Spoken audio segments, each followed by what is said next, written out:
That's a $2,500 robot lawnmower. I already spent over $2,000 on another robot mower that never even made it out of the setup screen. So today, I'm trying again. Different brand, no satellites, no boundary wires. This one uses LiDAR. Let's find out if it's the real deal.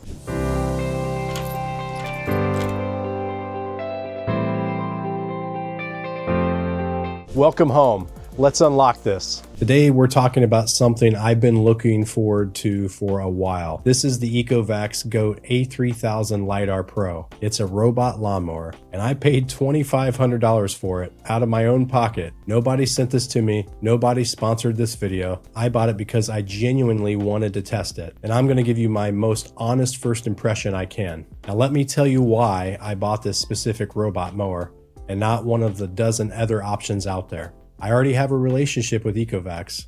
Inside my house right now, I have their DeepBot X9 Pro Omni. That's a robot vacuum and a mop, and it's been incredible. I've owned 3 different robot vacuums over the years, and the X9 Pro Omni is by far the best. It handles my LVP floors, it handles my area rugs, and this is the real test. It mostly handles the hair from my 2 large black Labrador retrievers, who shed 365 days a year, as long as I run it at least once a day. It just works. And the ECOVACS Home app has been solid and reliable. So when I started looking at robot lawnmowers, I thought, why not stay in the same ecosystem?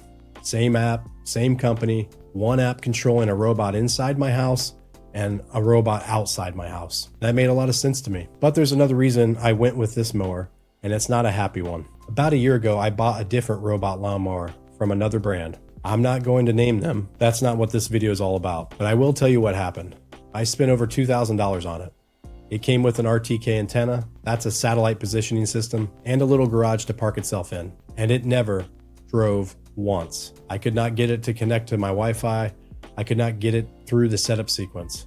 I spent hours troubleshooting with customer support. Nothing worked. And to make it worse, when I did get the RTK antenna working, it was only pulling 22 satellites. Customer support told me it would probably work, but there might be connectivity issues because of the heavy tree canopy in my backyard. So I had a $2,000 robot mower that couldn't connect to Wi-Fi, and even if it could, it might not get a reliable satellite signal under my trees. Now, to their credit, the company took the mower back and gave me a full refund, but they told me to keep the RTK antenna and the little garage it came with. So those are still sitting in my backyard right now, a year later, as a reminder of what can go wrong. That's why I went with LiDAR this time. No satellites, no RTK antenna, no boundary wires, just laser navigation. If it works under trees, in the shade, at night, then it works in my yard, period. Before we jump into the setup and the first mow, let me tell you who I'm making this video for. If you're a homeowner with a busy life, you're working, you're raising a family, you're trying to keep your house together, and mowing the lawn keeps falling to the bottom of the list, this video is for you. If you're a tech person like me who loves smart home technology and wants to see what's possible with automation in 2026, this video is for you too. And here's the thing, I actually enjoy mowing my lawn. I have a John Deere riding mower and I'm keeping it. But my backyard is the most time-consuming section of my entire property. I've got 6 trees with tight gaps between them, a playground with a raised rubber border, a fire pit, 2 garden beds, a large tree stump, and a horse rail fence. It's a lot of obstacles. It takes me forever to mow back there with the riding mower. And then I still have to come back with the weed eater around everything. So I'm not replacing my John Deere. I'm taking the hardest part off my plate. The backyard is where my son plays and my dogs run, and I want it consistently cut without having to carve out 2 hours every weekend. This is a first impression, but I'll be doing follow-up videos as I continue to use this mower throughout the season. Let me give you the quick specs before we head outside. Going into this, I had 4 big concerns, and by the end of this video, I'm going to tell you exactly how each one played out. Number 1, will it actually work out of the box? After what happened with my last robot mower, this was a non-negotiable. If I can't get it set up and running in one day, it's going back. Number 2, can the LiDAR handle my yard? I've got trees, tight gaps, a playground, a fire pit, garden beds. This is not a flat open field. I need to know if dual LiDAR can navigate real world obstacles. Number 3, does the True Edge trimmer actually replace weed eating? This is the whole reason I bought the Pro model instead of the standard A3000. If it can't trim my edges, that's a deal breaker. And number 4, long-term reliability. Can I trust this thing to mow my yard every single day without babysitting it? I won't know the answer to that one today, but I'll be testing all season and updating you. The GOAT A3000 LiDAR Pro covers up to 3/4 of an acre. It uses a dual LiDAR navigation system, a 360 rotating LiDAR on top, and a 3D time of flight LiDAR on the front with an AI camera. 32-volt motor with dual cutting blades, 13-inch cutting width, 3,000 RPM blade speed, 7.5 amp hour battery with 189 watt fast charging. Cutting height adjusts from about 1¼ inches to 3½ inches, all through the app. It can climb slopes up to 50%. That's 27 degrees. AI obstacle avoidance for over 200 types of objects. And the big one, the True Edge Trimmer. That handles edge cutting automatically. Total cost, $2,499 plus tax, $2,649 out the door. All right, let's go outside and see if this thing earns its price tag. Okay, let's see what's inside this box. As you can see, the box is like totally destroyed on the top from Amazon and even on the corner here. So it'll be interesting to see if this thing actually survived.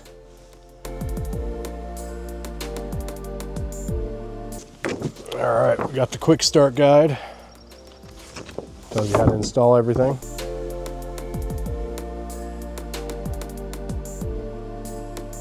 All right, so this is the top part that the robot goes in and charges with the long cable. So there's the contacts there. So that's going to be that. Looks like we'll have plenty of cable. And this whole thing is waterproof right here, so that's kind of cool. They call it the pile. All right, so we've got the edge guard, trimmer guard things. Goes on the outside for the weed eater piece.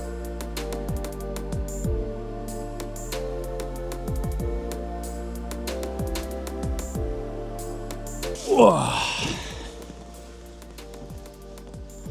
It's not light. We'll see. Screws for who knows. Oh, that's for the trimmer. So it's got the little weed eater spool. It's not very big, I will say, as you can see here. It's pretty small. So my guess is that's not going to last very long, as far as you have to restock it a bunch, rewind it a bunch. So the robot itself is waterproof. It's got a rain sensor on top. This is the LiDAR right here. It's got a protective cap.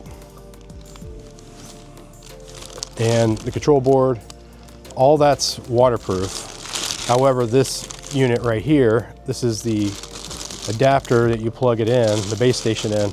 This is not waterproof. So I'm going to be putting that in one of the, those Christmas boxes that are waterproof. I'm going to put that in there and then plug it into my outdoor outlet that has an outdoor outlet that has the cover. And then we actually have the trimmer assembly that goes on the side of the robot. And you can see that little spool goes inside this here. Looks like you have to unscrew that. It's got some protective paint. There's the trim screws. So that's what's going to go on to hold it on, it looks like.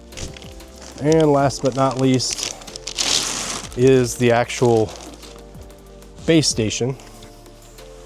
So there's the base station that the robot goes and parks on. So that is that. So this is the big reason, the weed eater piece is the big reason why I got the GOAT A3000 Pro LiDAR. One, LiDAR, because I've got trees everywhere here. So as you can see, it's got 2 cutting discs with 3 blades on each disc, 2 front wheels, which I think is kind of nice because a lot of them actually have just one single wheel. My last one that I had that never started, so I don't know if it works well or not, but I've seen other people review it online, and they say that one single wheel can kind of get stuck. So hopefully this is a little bit better in that regard. It's got the traditional spiked rear tires for its traction. Most robot mowers have that these days. But again, it's hopefully with the AI camera, the 2 LiDAR devices on it, hopefully that will do what we want it to do. So only We're gonna find out today. I'm setting up the charging station right here on my paver patio, right outside my studio doors. Now the manufacturer says you need about 6.5 feet clearance on the left and the right side and the front. I've got plenty of room on the front and on the right side, but on the left side, I don't have room at all because of a paver raised border. There's also nothing to nail in, so I'm not gonna use the screws, but it is a flat surface. So I'm gonna just put it on top and we'll see how it goes. One thing I had to check before placing this here was my irrigation system, because it does spray on the patio. Luckily, it did not hit roughly where I'm going to place it, so hopefully that'll work out great. I tested mine, and even though it hit part of the patio, the area where the charging station is gonna go stays pretty dry. One important thing is the mower itself is waterproof, IPX6, but the adapter is not. So if you're setting this up outside, you need to protect it like I am and putting it in one of those Christmas box things that you put the plugs in and protects it from the weather. That's a simple fix. Now I'm gonna put the mower on the station and let it charge while I set up the app. The Pro model has a 7,500 milliamp hour battery and 189 watt fast charging. Full charge takes about 70 minutes, but I don't need a full charge to get started. You just need to make sure it's over 50% charged for the first mow. And that's it for the station. Let's get this thing connected to the app. One of the first things it asks you to do is set a pin code on the mower. I did it off camera for obvious reasons, but don't skip it. It's your anti-theft protection.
I'm setting the cutting height to the highest setting, about 3.5 inches. I like longer grass. It's not just an appearance thing. Taller grass develops deeper roots, grows in thicker and denser, and the denser it gets, the less room there is for weeds to take hold. If you're in Maryland or anywhere in the transition zone, keeping your fescue longer is one of the best things you can do for your lawn. That right there is what's left of my last robot mower. The company refunded the mower, but told me to keep the RTK antenna and the garage. It's been sitting here for a year. And yes, I know the house needs a power wash. That's a different video. You can see the garden bed here along the back of the house. That's one of the obstacles the mower has to navigate around. The LiDAR picks it up and avoids it on its own. You're gonna notice some dead spots in my yard. I have 2 female black labs. If you know, you know. People are going to tell me there are supplements I can give them. I've looked into it. I'm not comfortable putting something in my dog's bodies just to save my grass. They're family. The grass will grow back. This is the other garden bed. It runs along the fence behind the playground in an L shape. The mower picks it up with the LiDAR and works around it. That's my septic cleanout cap. It sits barely above ground level. The mower rolled right over it. No issue. Good to know. Quick note.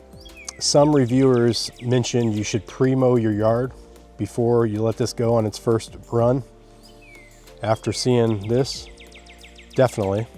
I had a feeling that that was a true statement before I did this, but I wanted to give it a really big challenge, real world challenges, so you guys could also see, like, hey, is it worth trying to mow it, pre-mow it or not?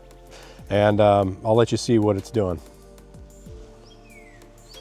So you can see a lot of those tall spring weeds that are popping up. That's what it's missing.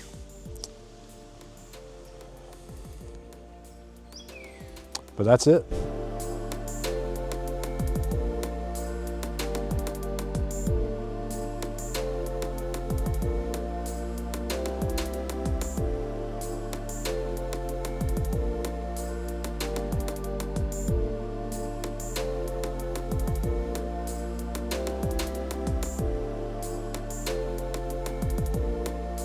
The fire pit, no exclusion zone set. The mower detected it and worked its way around the full perimeter on its own. The peach tree, even after 2 full mows at the highest grass detection setting, the mower still wouldn't go near the base. The weeds were just too tall. I used the manual mow feature to drive it right to the base and knock them down.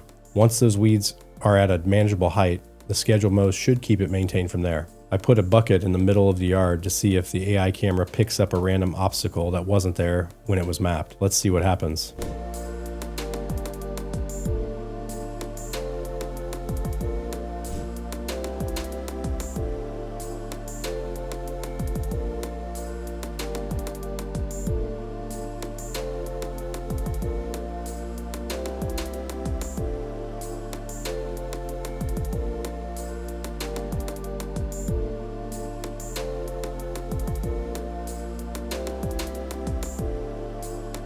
After I changed the grass detection setting to its highest level, I let it run for a full second mow cycle. This is that second mow from my security camera, sped up so you can see the full coverage pattern. You can see it's hitting areas it skipped the first time. This is the true edge trim cycle. I set my border tight along the fence when I mapped the yard. Watch how close it actually gets or doesn't get. There's still a gap between where the trimmer cuts and where the fence is. The mower changes its cutting direction once a week. One week it runs this way, the next week it switches. That keeps the grass from developing ruts and helps it grow in evenly. This is the yard after 5 days of daily mowing. The grass is filling in, the height is consistent, and the robot is maintaining it on its own now. This is what it's supposed to look like once you get past those first couple of rough mows. Here's the underside after 5 days of daily mowing. You can see the grass buildup. That's normal. Both cutting discs are still in good shape. Blades are holding up fine. ECOVACS includes 12 replacement blades in the box, so when these do wear down, you're covered. And the second I picked this thing up, the anti-theft alarm kicked in. It detected it was off the ground and started sounding off. Between that and the pin code, nobody's walking off with this mower. I'll clean this off and check again in the follow-up video after a full season. First mows in, I've got a lot of thoughts. Let's go in and break it all down. All right, we're back in the studio. I've had the ECOVACS GOAT A3000 LiDAR Pro for a couple of days now, and I want to give you my completely honest first impressions. The good, the bad, and the stuff nobody else is going to tell you. Let's start with setup. If you've ever set up a robot vacuum, you can set up this mower. I'm not exaggerating. I have the ECOVACS DeepBot X9 Pro Omni inside my house. I've had it for over a year, and setting up the GOAT felt almost identical. Same app, same process, same ecosystem. Open the ECOVACS Home app, add the device, follow the steps. I went from an unopened box to a mowing robot in the same day. Compare that to my last robot mower from a different brand that never drove once. Couldn't even get it connected. This one worked right out of the gates. So concern number one, answered. Now here's where I start getting real with you. The manual says you should pre-mow your yard before running the robot for the first time. Most reviewers probably do that. I didn't, on purpose. I wanted to give this thing the hardest possible test on day one so you could see what actually happens when you throw a brand new robot mower at a yard that hasn't been cut yet this spring. Tall grass, spring weeds, the whole mess. And what happened is, it struggled a little.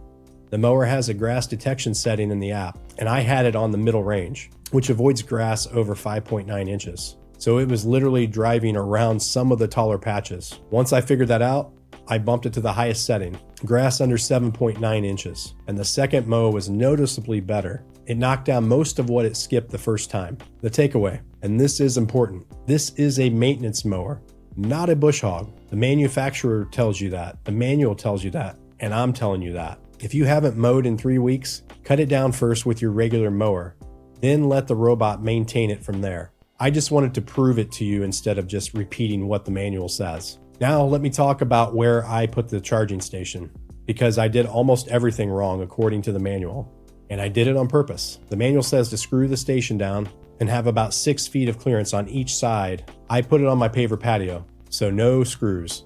And I've got a raised paver brick border on one side that definitely doesn't give it full clearance. Why? Because my irrigation system sprays directly over the area where the manual says to put it. And I don't want water hitting this thing every single day for no reason. So I made a practical decision based on my actual yard. But here's the thing.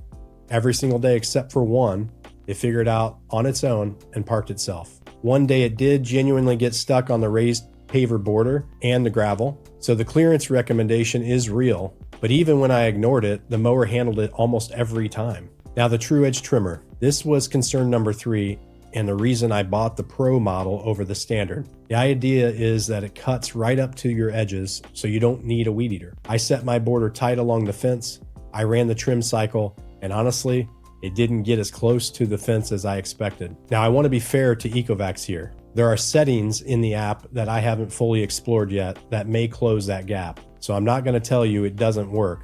I'm going to tell you that out of the box with the default settings, I would not throw away your weed eater yet. I'll dial those settings in and give you a full update in the follow-up video. For the patches that were still too tall after the second mow, I used the manual mow feature in the app. You can basically drive it to specific spots and have it knock down problem areas. It worked, and since then the robot has maintained the yard on its own with no issues. Once it gets to a manageable height, it keeps it there. One more thing I noticed, the mower changes its mowing direction once a week. So one week it's cutting one direction and the next week it switches. That's intentional. Alternating the pattern prevents ruts and promotes even healthier growth. That's a smart design detail. And speaking of my dogs, my almost 4-year-old let them out while the robot was running. The robot did not avoid the dog poop.